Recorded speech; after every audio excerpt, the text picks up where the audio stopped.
Alright, Shalom. First and foremost, I want to give all praises, honor, and glory unto Yahweh, Bahashem, Yahushai, Bahashem, Rakakadash. I want to give double honors to the apostles and elders of Great Millstone. Peace and salutations to the Akim and to the elect that are scattered throughout the four corners of this earth, pushing this truth out in faith and in sincerity. I have my brother Shema Allah from the Great Millstone, Houston Camp. And today's lesson is going to be titled, What Manner of Persons Are You to Be? A quote from the from 2 Peter 3:11, right? And basically, this place, America, is about to go out. The time is running out. America is about to go down the drain, right? According to prophecy, this place is going to be destroyed for the wickedness, that it has, been committed in the earth, right, by the people that run this place. Their wicked history, right? This place, is about to be destroyed. All right, and also the people that are over here, the 2/3, right? The 2/3 of Israel, which the Israelites are the Negroes, Latinos, and Native Americans, right? And 1/3, right, of the Israelites, would be delivered, all right? And you got the 144,000, the prophets, and you have the great multitude, all right? But other than that, everyone else would be destroyed,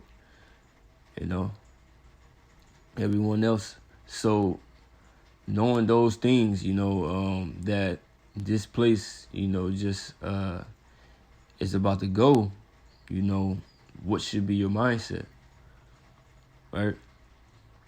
But this is 2 Peter 3:10. It says, "But the day of the Lord will come as a thief in the night, in which the heavens shall pass away with a great noise." Right? With that great noise, that's basically going to the missiles, right? That's what's gonna take this place out. It says, "And the elements shall melt with fervent heat. The earth also and the works that are therein shall be burnt up." Right? So it says that this thing is going to make the elements to melt, right? And the works are going to be burnt up.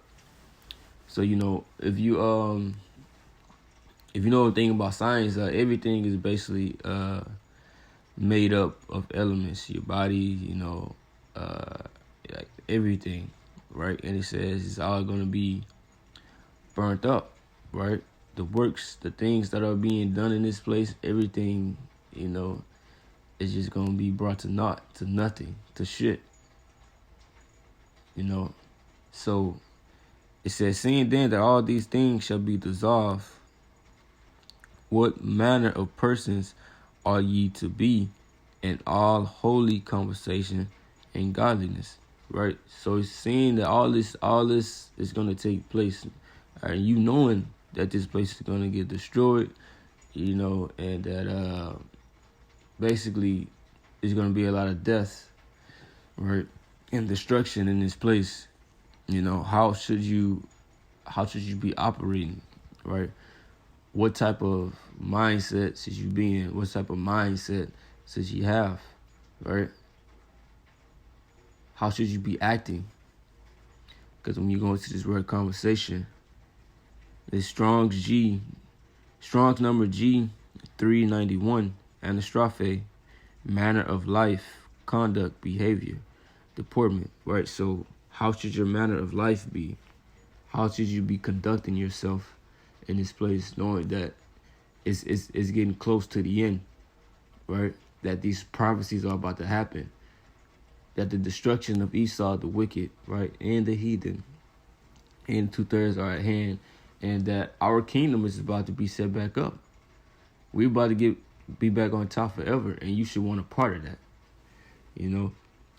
So it says, "Seeing then all these things shall be dissolved, what manner of persons are ye to be in all holy conversation and godliness?"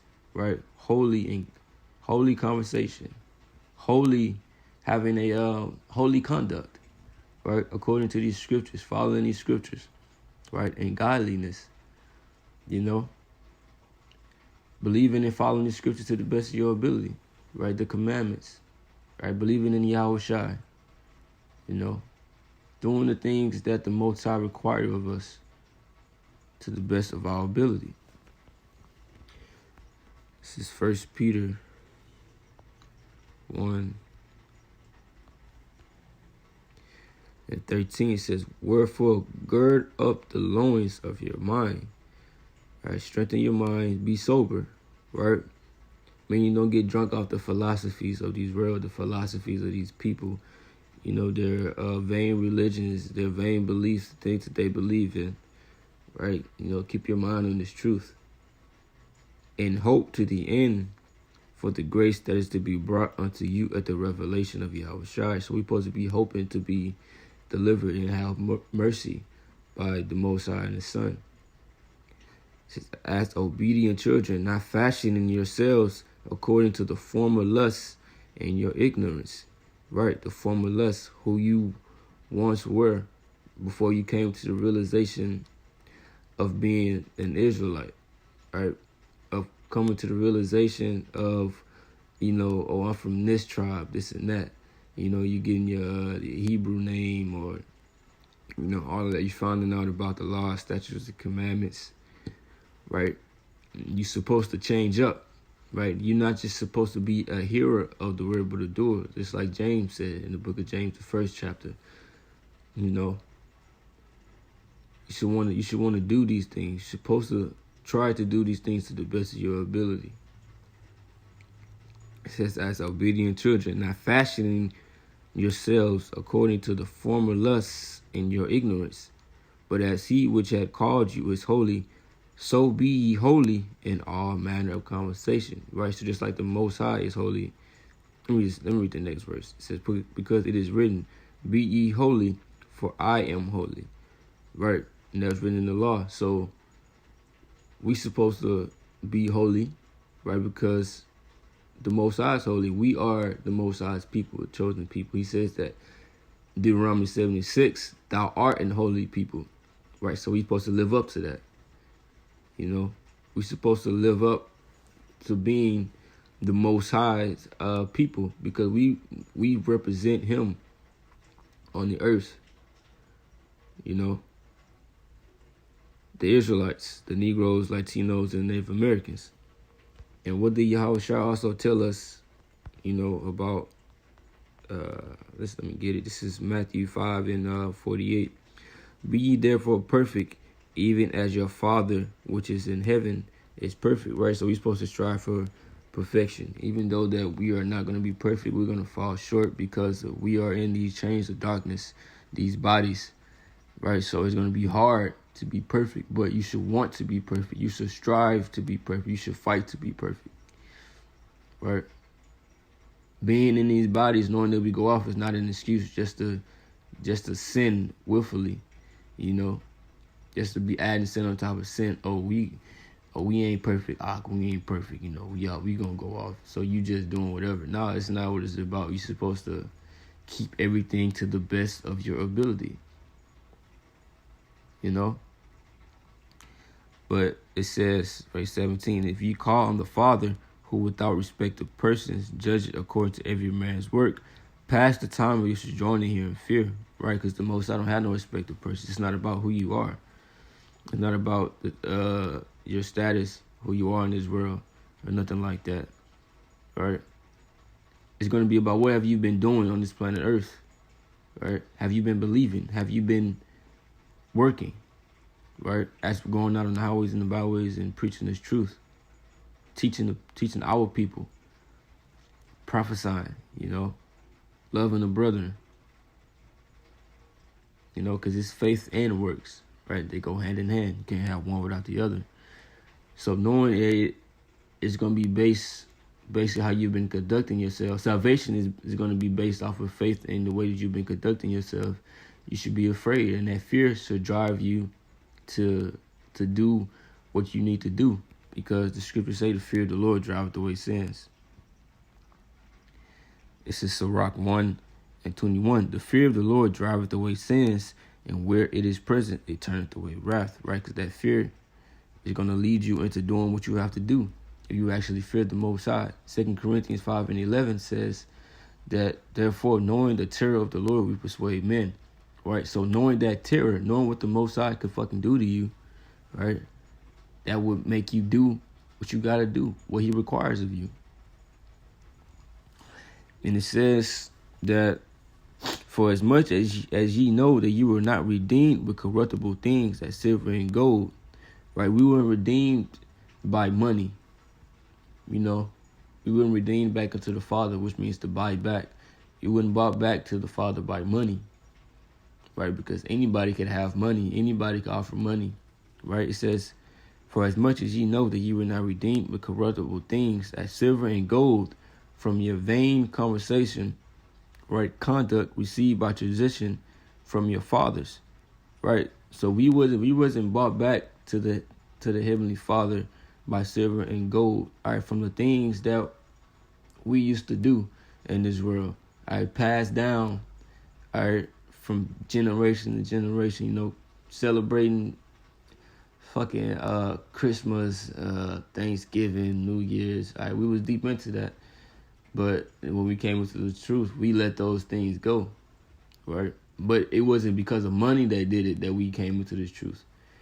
It says, but with the precious blood of Yahushua, as of a lamb without blemish and without spot. So, like I said, it's not about, it wasn't because of money. It wasn't, somebody didn't buy us back to the Most High with silver and gold.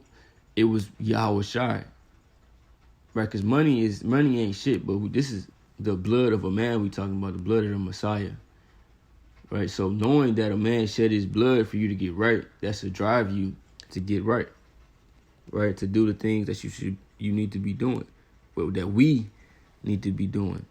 Right, because, you know, it goes for me as well. I'm not exempt.